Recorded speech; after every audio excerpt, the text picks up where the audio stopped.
Paz do Senhor, galera, tudo bem? Hoje vamos comentar mais um pouco sobre a carta 3 do livro Cartas de um Diabo a Seu Aprendiz, de C.S. Lewis. Vou ler um pouco aqui do que está escrito, de alguns trechos da carta 3, e a gente vai fazer algumas referências bíblicas. Um trecho fala: quando dois humanos vivem muito tempo juntos, é bem provável que cada um tenha um tom de voz ou uma expressão fácil que seja insuportável para o outro. Faça com que ele preste cada vez mais atenção nisso e que ele traga à memória expressões que ele carrega desde a infância. Deixe supor que ele saiba disso e faz justamente para enganar e deixe ele descobrir que ele também tem e comete esse tipo de coisa.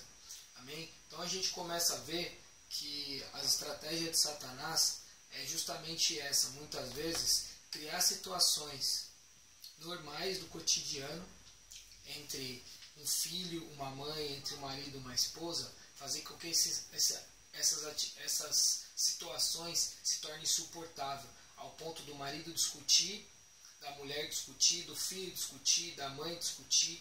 E a gente vê que na palavra, em 1 Pedro 5,8, fala: estejam alerta, em vigia, o diabo é o inimigo de vocês, anda ao redor como um leão, rugindo e procurando a quem possa devorar. Então a gente tem que ficar atento a essas artimanhas. Muitas vezes Satanás está nos deixando perder a paciência por coisas mínimas, coisas ridículas, e nós chegamos ao extremo. Quantos casamentos são destruídos por causa de discussões que começam com coisas mínimas?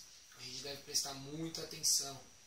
Uma outra frase do livro: há muitas palavras que, quando escritas, não demonstram ser ofensivas, porém, quando ditas em determinado tom de voz ou determinada situação, podem ser como um soco no rosto. Provérbios 12:8 fala o seguinte: há palavras que ferem como espada, mas a língua dos sábios traz cura. Então, muitas vezes, Satanás sabe do poder da palavra, principalmente contra as mulheres. As mulheres são mais sensíveis. Então, Satanás muitas vezes fica instigando o marido, fica instigando o filho a agredir verbalmente a mulher, a agredir verbalmente a mãe. Porque ele sabe que muitas vezes uma agressão física pode gerar um hematoma, pode gerar alguma coisa. Mas uma agressão verbal pode durar o resto da vida, se a mulher não liberar esse perdão. E a gente sabe o quanto a Bíblia fala para o homem cuidar da mulher como Cristo cuidou da igreja, como a mulher é a parte mais sensível do casamento. Então, preste atenção, a gente tem que prestar muita atenção com as palavras. A própria palavra diz que a nossa boca pode ferir mais do que uma espada. Porém, a própria palavra diz que a nossa boca pode curar. Então, ao invés de proferar palavras ofensivas, fale palavras de cura, palavras de bênção para sua mulher, palavras de bênção para o seu marido, palavras de bênção para sua mãe, para o seu filho. Uma outra frase do livro: faça com que eles tenham 2 pesos e 2 medidas quando os dois conversarem, e tudo que for dito eles se ofendam.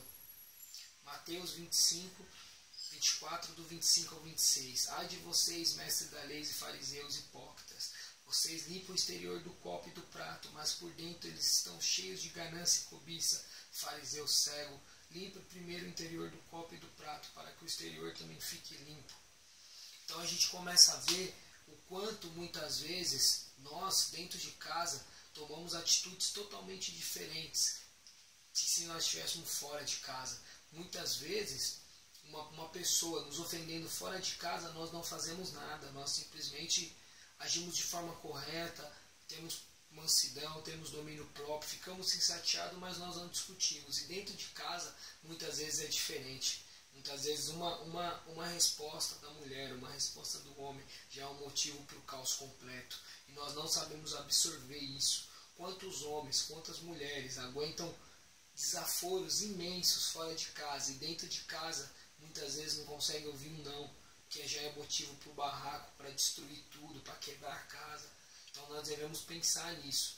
Muitas vezes estamos tão preocupados com tanta liturgia, tantos rituais dentro da igreja, e esquecemos das coisas simples que Jesus mandou. Amém? Das coisas que verdadeiramente importam, tanto dentro de casa como fora de casa.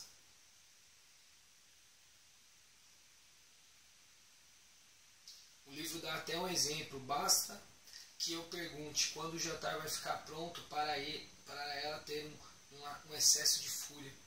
Você viu? Uma pergunta simples pode gerar um caos completo. E isso não está longe da nossa vida. Ao passar do tempo, as pessoas acabam ofendendo claramente, perdendo total respeito.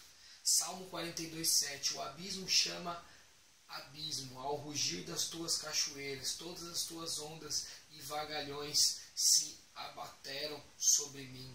Então a gente vê que conforme nós vamos evoluindo no pecado, conforme nós vamos evoluindo na prática da iniquidade, nós podemos chegar ao ponto de agredir uma pessoa fisicamente, ao ponto de matá-la. Por quê? Porque o pecado vai tomando conta, nós vamos dando brecha, e a partir do momento que nós vamos dando essa abertura para o pecado, os níveis que nós vamos afundando vai cada vez piorando. Então entenda, pecou, peça perdão. A palavra diz que Ele é fiel e justo para nos perdoar. Pecou, peça perdão, se arrependa, mude. Não fique praticando o mesmo pecado. Amém? Essa é o finalzinho da terceira carta do livro. Amém? Te convido a inscrever no canal. Te convido a comprar esse livro e ler esse livro. A gente vai falar sobre mais algumas cartas, mais 2 cartas. Ouça, reflita e escreva sobre isso.